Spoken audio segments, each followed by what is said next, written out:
Hi guys and welcome back to the channel. Today I've got two replays in the Mercenary Tier 10 Heavy Tank, the Machine. Or should I say Medium Tank? Or is it both? Well, it's a ridiculously good tank. And to be honest, it reacts more like a medium tank than it does a heavy tank.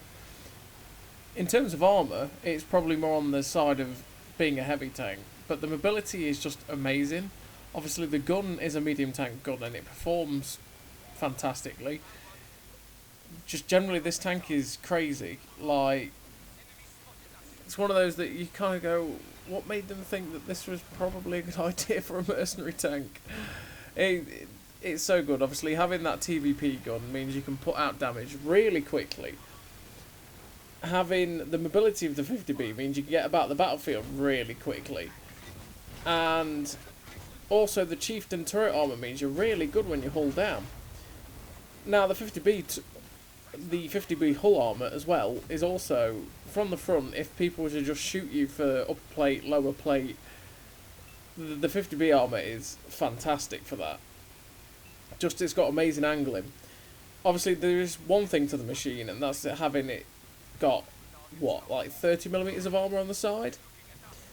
Which means that if you're straight on, people can shoot you in the side and track and pen you. Doesn't matter how you're angled, they will just overmatch you. And the amount of times you get tracked and penned when you're not, well, when you are straight on, when you're not angled, it's crazy. And to be honest, it's the best way to shoot them when you see one rampaging towards you, because generally, you see machines, they are charging. And the best way to stop them is like the Rampanzers at tier 5, like the old E50 used to be. Just track the thing. Track it, it can't do what it's trying to do. Although, the machine will still hurt you with its autoloader, because the machine's autoloader is great. So we're on Himmelsdorf in this first game, and we are charging down the hill. Like, we've won the hill, and we're just going to drop this clip into this chieftain. We've tracked him, which is the one thing we really want to do. It means he's stuck in place, and we're just going to charge down the hill. Because the hill's won, and the big mistake that anybody, or any team ever makes on Himmelsdorf when you win the hill is they stay there. And that is probably the worst thing you can do. If you stay on the hill, you tend to throw away what advantage you have, and especially with it being encounter, you're quite likely to get capped out, which obviously is always going to be a bad thing. So we've got the back of this Jagdtiger, and just look how quickly we drop the clip out. It's great. You end up doing 1200 damage just like that, and it's kind of what the TVP should be like. But obviously they nerfed the TVP for some reason in how quick its intro clip is, because that's the one thing when they brought the machine out, is that they brought it out with the same stats as the TVP had before they nerfed it, which is completely random, because this tank is just 100% better than the TVP, because the mobility is the same. It's probably about the same height, but generally, the armour, obviously it's got armour, the TVP doesn't have armour. And that means you can just get away with so much more, you're so much more durable, you can be far more aggressive. And this tank is great for that. Obviously, you can be really aggressive, you can use the armour quite well, and you can get away with a lot of stuff.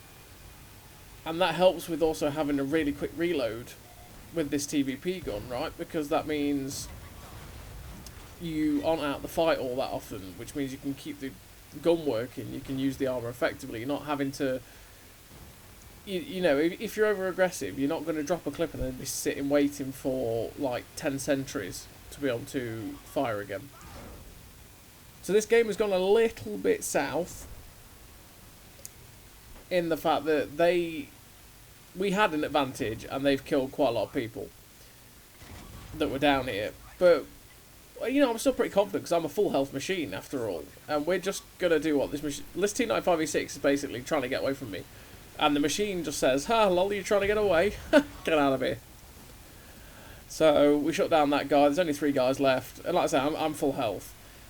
I'm reloading a clip. I'm confident I can take this game down quite easily. Like, we've got TD on the hill with artillery. The artillery shuts down their machine. And it goes from being sort of a bit equal to, yeah, we've got this in the bag. Now we spot that light tank, but then we realise that the medium is actually behind us. So we're gonna pop the handbrake and we're gonna swivel around and go after him. And it's like, oh hello M48 Patton. I have no idea what? Okay, that shot went there. It's like, oh hello Patton. Did you know the other thing the machine's good for? Yeah, ramming. I mean, this tank is a heavy tank and it gets up to 60 kilometers an hour. It's just like the 50B. It's so good for ramming things. Like, you can do probably 300 to 400 damage to people quite easily. And then if you train crew skills and stuff like that, it's even better. So we end that game, and we've got the high caliber, ace tanker, sniper, 6.5k damage, 935 assistance, 1600 base, 5 kills, and generally a nice game for the machine on Himmelsdorf. And that was how you want to play Himmelsdorf. When you win the hill, don't sit on it, move. So in this game, we're on Cliff. And we're with Jokers in his T92 and Don in his Panzerwagen, I think he's in. And we're going to go for the aggressive play. And that is go to E2, E3, F2, F3, that area there. Now this is aggressive, it can work, but when they've got artillery, it can be a bit dangerous because obviously it's a kill zone, that position. It's a position that they can get great shots at you, and I'm in a machine. And machines are kind of artillery heaven from time to time because it's very easy to pen with dirt guns, very easy to pen with HE. So as we're rushing around this corner, we've got to be careful because sometimes the enemy team can be doing the same thing.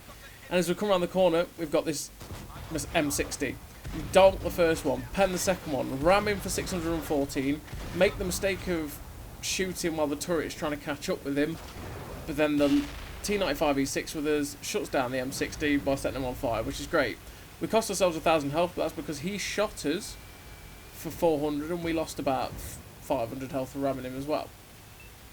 Or not even that, probably 400. But, we lost half our health, but we got rid of another tier 10 medium tank, which that means they're already a tank down at the start of the game. Now, obviously, sure, yeah, autoloaders, they want to have the health left over at the end of the game, because you want to be able to have that health and that hit point buffer to be able to take a hit and just clean up at the end of games. You don't want to have to be sort of being extra careful at the end when you're only like a one shot or something, just to be able to drop a clip into someone, you know. It kind of makes things a bit more awkward. So we've taken this position anyway, and we're going to try and help out this middle now with people crossing. So unfortunately we get a 3 out of 4 in that one. One of the shots dirt. But, I mean, we're only, nearly just under 2 minutes into the game and we're on 2.8k damage already, which is lovely. And we kind of want to help out the middle because the middle's a position that's quite important. You don't want to just sort of sit and wait on this place. And we're just being a bit wary because there is obviously things down there that could possibly shoot us. So like I said, I'm backing up now so that as soon as I get spotted and I'm dropping this clip, I can run away if they decide to turn around. So we shut down the machine that was threatening Don. We get another 2 or another 1 into the 430 version 2, and unfortunately 1 missed, and we just cop a hit from that VKB then, because he is stock. We did notice the stock turret when we were shooting at him on the cross, which meant that he only had the Tiger 2 gun, or I can't remember if the VKB gets the Tiger 2 gun or if it keeps the VK4502A's 105, which is slightly worse with pen and stuff like that. So this 432 has decided, you know what, I don't like life anymore. Okay, goodbye. And we get a nice shot into the side of the VKB. So that's a nice clip again. And we're just going to fall back behind this ridge line. If we're here, where we are now, that artillery is less likely to shoot us because we've got a little bit of angle, so we're kind of covered. It's the ridge line, that's the thing that covers us from the artillery, because he won't quite have the arc to hit us on this slope. Plus, there's more chance that it will miss me anyway. So now I've decided this is the time I want to move up. So we're going to see if we can get shots at this T95 E6, who is kind of behind cover at the minute. We want to get up to this position over here, because we can shoot down into their base, but as we're doing it, this T95 E6 is here. Some terrible shots flying in, and we're kind of waiting for him to pop the other side of this rock so we can get a nice shot in. We get another one in, and are we going to hit the last one? No, because another poorly led shot again. Well, I say poorly led, it was just too high. And I think that's going to be a feature of the end bit of this. It's a bit of poor aiming. We could have probably had a little bit more if I aimed better, but hey-oh.